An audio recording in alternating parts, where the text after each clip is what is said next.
Wait a minute. This isn't Namek. As a Dragon Ball fan, you might be asking,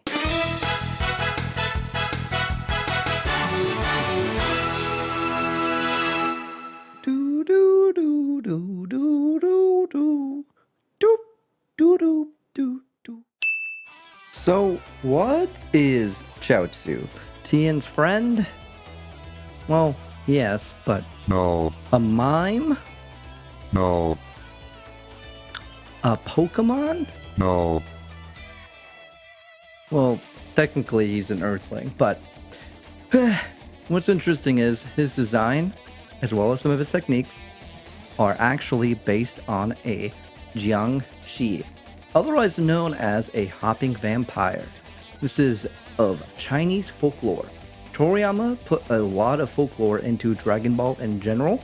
This includes Mr. Popo, as he was based on Mahakala. That's a Hindu Buddhist deity, but that's probably for another video.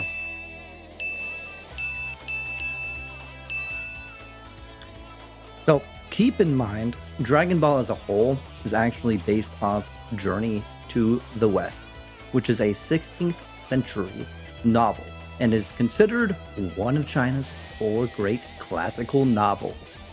And yeah, which again, may make for a cool video in the future. Yeah, I probably can do the same joke twice. Anyway, back to Chiaotzu. And what I really want to know is...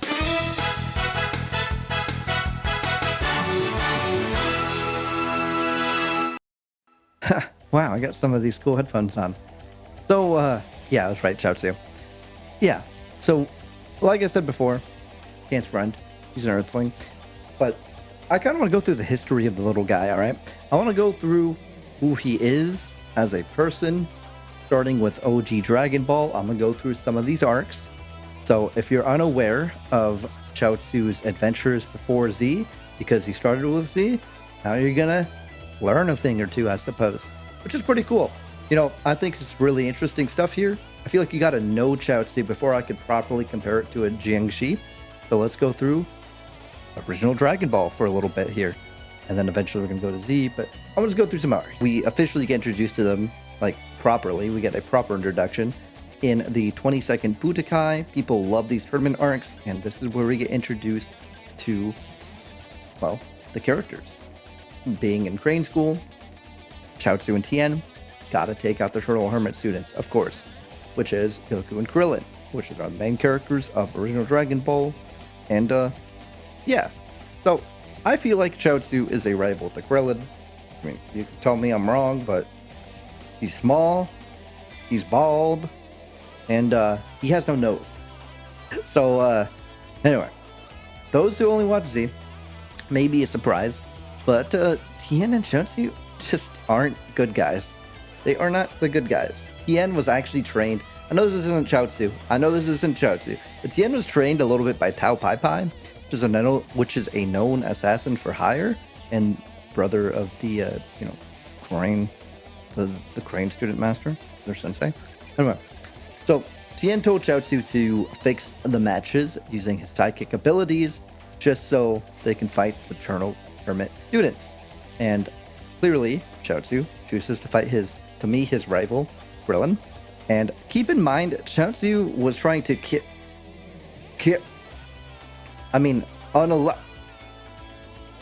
Chiaotzu was trying to kill Krillin. Any means necessary. Did not care. Very, very crazy stuff here. Dodon rays, telekinesis. Not just any telekinesis. Krillin's internal organs. He's trying to use telekinesis on Krillin's internal organs. Yeah, he was a sadistic little guy. Sadistic as hell in those early days. Now, you may be wondering, how did Chiaotzu lose this fight?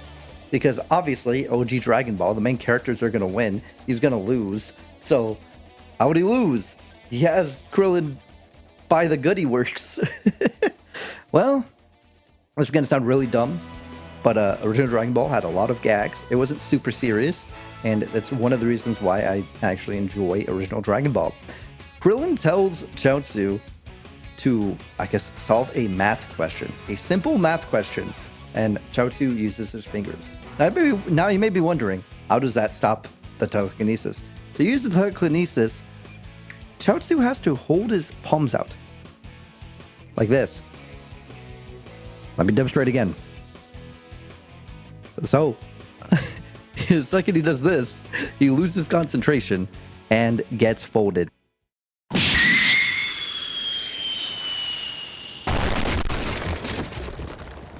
Yeah, pretty sad, pretty disgusting, but Krillin's kind of low-key a genius for that. Okay, I'm gonna cut in right here. I actually just learned something. Man, this is what research does. You start to learn things. So, apparently, not only is the finger thing like a funny little gag, so apparently Chong Shu, like in Chinese folklore, there's a belief that they're compelled to stop and count small scattered items like rice or coins. So in like a lot of, I guess, media, you see people trying to get away from them by tossing a bunch of coins, tossing a bunch of rice. I could imagine you could toss a bunch of cards and say 52 pickup, and they'd have to count that. So the idea is Krillin tells him to do this math problem, and he has to count meticulously. That's actually really good, really funny, good gag, and it's with the theme. So I'm actually really happy I just learned this, because this is a good thing to add. Oh my goodness, dude. I'm telling you, Toriyama's inspired, and he actually knew a thing or two about this folklore and implemented it. That is really cool. But, yeah, unfortunately for Chiaotzu, well, that was that. Now, I could kind of give Chiaotzu a little bit of a pass anyway, because they were still young at the time. They weren't adults. So, you know, maybe he really just needed to do this to count his math problems. Whatever. Anyway. Alright, so after the 22nd Budokai, we get the Demon King Piccolo saga. So Demon King Piccolo shows up, and no, this isn't Piccolo Jr., the one with aura that we know and love from Z. No, this is basically his papa, his dad. I'm doing quotations because, like, I mean, it's kind of like the reincarnation. They're kind of the same person, but he did come out, Piccolo Jr. did come out of an egg, so... Anyways, this is a Chiaotzu video. We're talking about Chiaotzu. And yeah, essentially Demon King Piccolo shows up, and they team up with the Turtle Hermit school, which is pretty crazy. Wow. They were antagonists, and now they're teaming up, and they're good guys. Nothing like Dragon Ball, but to do that do that over and over again. Love it. So yeah, they team up. The rest is history. And by history, I mean Chiaotzu. King Piccolo actually kills Chiaotzu. He's obviously wished back, though, after it's all said and done. And then, 3 years later, the Piccolo that we know, the one that we're talking about, enters the 23rd Budokai and wants to take over the world, just like his dad. And, just like before, Tien and Chiaotzu end up changing the cards, so no one has to fight Piccolo. And Chiaotzu actually ends up not finishing this saga because he gets folded by Tao Pai Pai. Yeah, you might be wondering, why did I mention Tao Pai Pai earlier? This is why. Because he took out Chiaotzu, bro. Like, bro, crazy. Cyber Tao Pai Pai too. Cybernetic. Ugh. He's using them like Cyberpunk 2077 mods just to take out Chiaotzu, bro. Why? Regardless, he's out of commission till Z. And now that we're in Z, he's super friendly with everyone. And we kind of know what it's all about at this point. Kaboom. Yeah, he's kind of useless at this point, to be quite honest. He's just a background character from here. The Goku and Vegeta show, after all, at the end of the day. It used to be the Goku Krillin show, but unfortunately, it's not the case anymore. That might be some of my bias. I do think the Goku Krillin show is a little bit more fun, a little bit more entertaining. But anyway.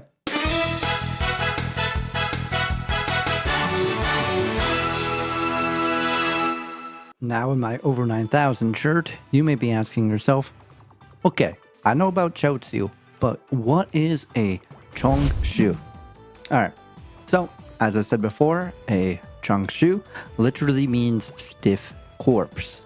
So, I feel like it's important to have this distinction here as well, that they're not actually vampires or zombies.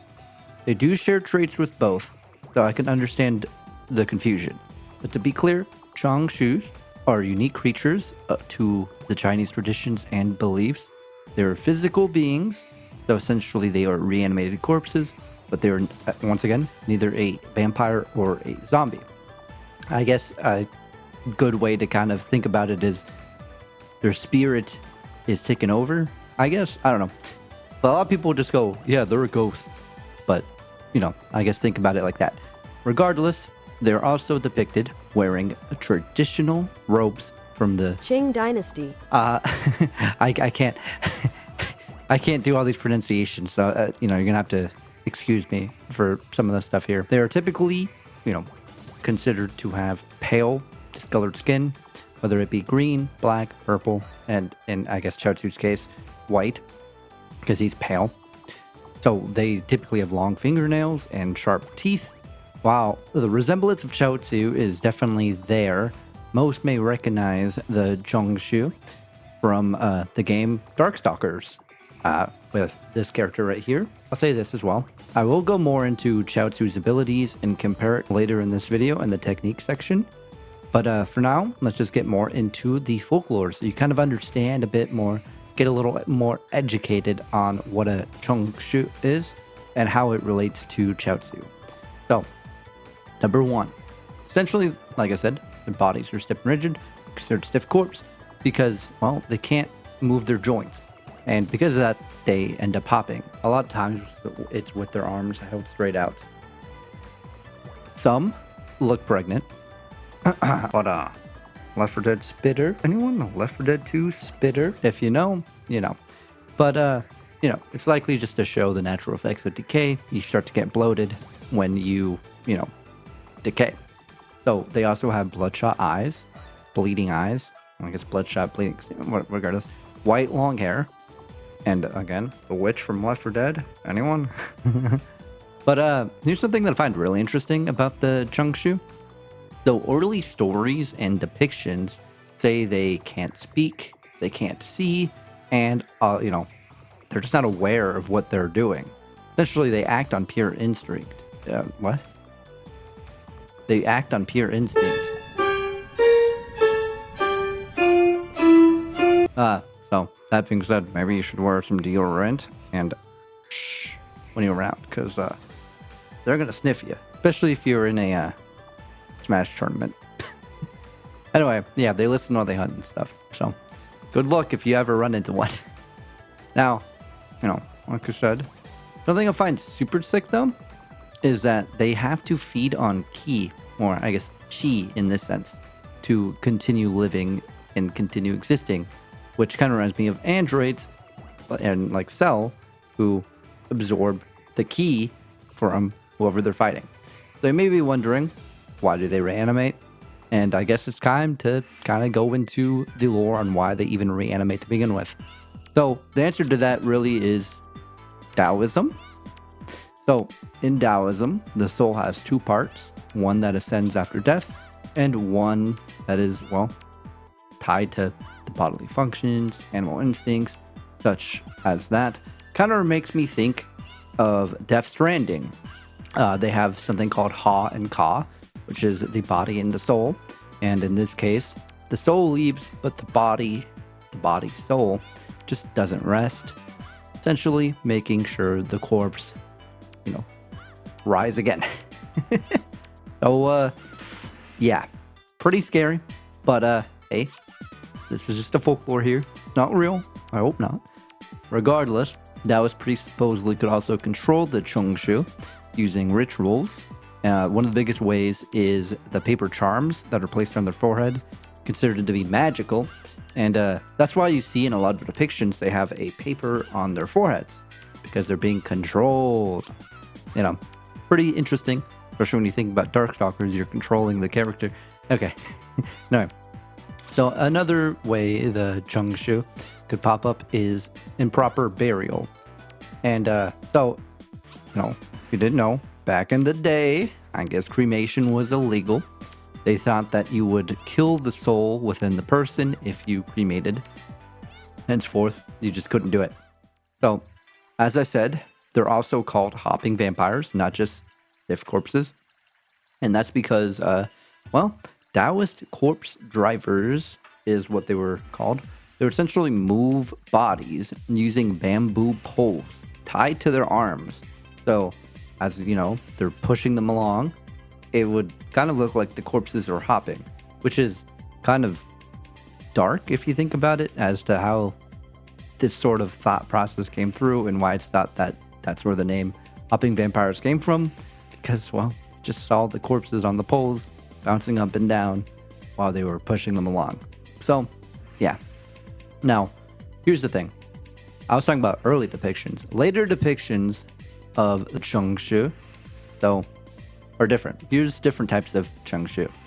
So, these ones could hop, run, fly, Dragon Ball, speak, drink blood, and, well, terrorize communities.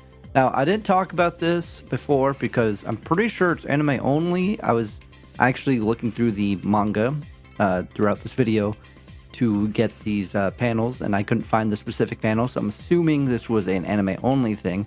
But in OG Dragon Ball, we see Tien and Chiaotzu terrorize villages, sending Ino Shikacho, not the anime characters, but this thing right here, and just send them over to, well, destroy villages. And essentially Tien and Chiaotzu would go in to save the day, essentially being con men. And, I'm kind of wondering if a slight reasoning is because in some stories, the Jiang SHI would terrorize communities. Here, they're terrorizing a village. It could be a stretch of me saying that, but it just seems like an interesting thing to not, to bring up. So I'm just not going to not bring it up. But, yeah. So there's that. And here's another thing as well. Some Jiang SHI was said to even mimic the living. So, to kind of lure in their prey. So another thing that makes me think Chiaotzu is influenced by this folklore is that, well, another thing is in Chinese culture, supernatural beings, which include, Jiang SHI, exist in regular society. They're just walking along, being among, like anything is supernatural within our world. So kind of interesting to think that that's kind of how that works. But regardless, let's go into some slight comparisons of Chiaotzu and the Jiang SHI.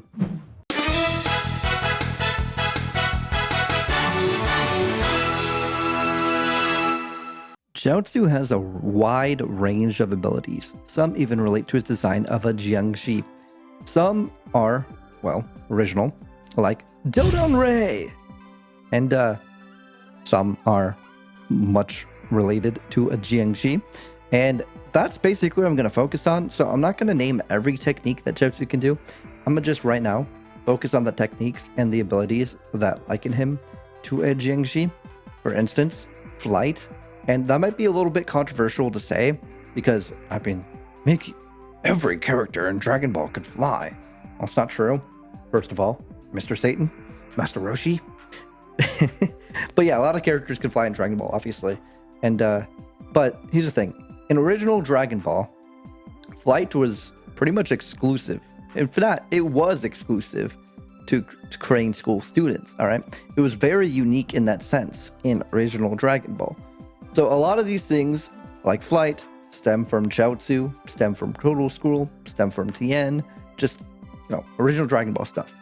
And I feel like at the time, it was definitely more of a levitation type of feat than actual flight. So I just feel like saying levitation wouldn't sound as cool. But keep in mind, when he's doing this flight, he's pretty much stiff. Like if you look at Sparking Zero and any of the other past Budokai games, pretty much, you see Chiaotzu basically levitating everywhere towards his opponent stiffly. And yeah, that's pretty crazy. And the reason why that likens to a Jiang SHI is because they don't walk. All right? Wow. Crazy. So essentially they're known to levitate and or hop everywhere. They're known as the hopping vampires. They even hold their arms out like a zombie. And You know, like I was saying with Chiaotzu, he puts his arms out when he does his telekinesis or any psychic attack. So Jiang SHIs are known as stiff corpses, and first off, Chiaotzu's levitating very stiffly. He puts his arms out when he does his attacks. Now, obviously, that's kind of coincidental, but I'd like to think there's a little bit of purpose there, a little bit of thought there. And here's the thing as well. Obviously, it's Dragon Ball, but Chiaotzu can tank a lot of damage. And I'd say that's pretty superhuman. Again, it's Dragon Ball, but that's pretty superhuman, right? And just all this telekinesis, the psychic stuff, very vampire-esque, very Jiang SHI-esque. He also has something called mimicry, which is copying a technique after seeing it once. And it's just the psychic nature and all of these abilities, because Jiang SHI can also do a mimicry type thing. So I just feel like Chiaotzu had a little bit of influence there. You know, like I said before, Toriyama has a lot of like folklore and such in the series. So that design was obviously purposeful, and I wouldn't be surprised if some of these techniques were also implemented in his moveset due to that, you know, influence. Now, again, it could be coincidence. It obviously doesn't have to be 100%, but that's something that I've noticed. And I was just like, Because here's the thing, a lot of people can use these techniques now, you know? But at the time, I feel like Chiaotzu had it first. Here's the thing as well, folklore, Jiang SHI, drain ki to survive. Dragon Ball, Chiaotzu uses ki to use his psychic abilities. So, you know, obviously he's not feeding on others, but it's a very similar concept to the ki and chi, which is interesting because it's used differently, but it's pretty similar. The Jiang SHI represent in purple burial, spiritual imbalance, the dangers of neglecting ritual traditions, whereas Chiaotzu, well, kind of represents the opposite and actually self-sacrifices. So there's something kind of tragic about that, you know what I mean? Just, you know, the Jiang SHI kind of talking about in purple burial, it's kind of like a warning, a lesson kind of thing there, whereas Chiaotzu's like, my friends, and boom. And you know, obviously he exploded. You can't really give him a proper burial. So, you know, it kind of just shows that Chiaotzu kind of is a different interpretation of the Jiang SHI just folklore. And it kind of evolved a little bit. While, I don't know, I just think that's interesting. I just really wanted to add this and just kind of tell you about the Jiang SHI so you could kind of get a little bit of clarity, some lessons, kind of learn a little bit more, and truly kind of just coincide and mush this into like a nice little tasty s'more. I don't know what I'm saying. Regardless, let's just kind of talk about Chiaotzu's.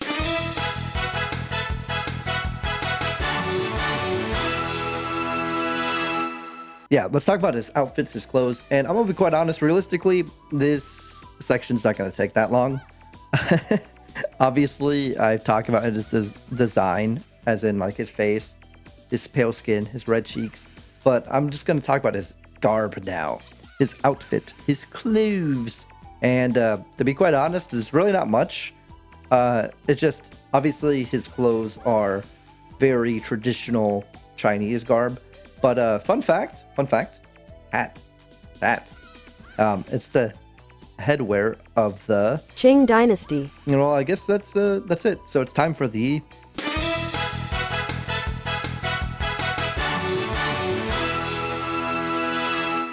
So that's what I could find on Chiaotzu and his relation to the Jiang SHI.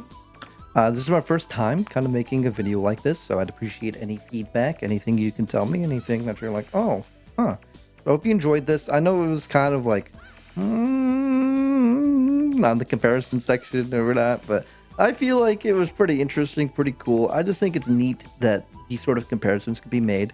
So please, in the comments, leave anything that I missed.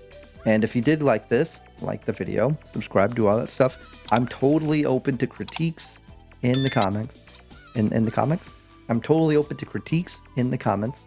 But I do find it really cool that Toriyama has all this, like, I guess, symbolism in the manga, in the show, and seem to really care a great deal about these other cultures. And yeah, I don't know. I intend to make more videos on topics like this. If you enjoyed it, please let me know. Anyway, yeah, that's it. See ya.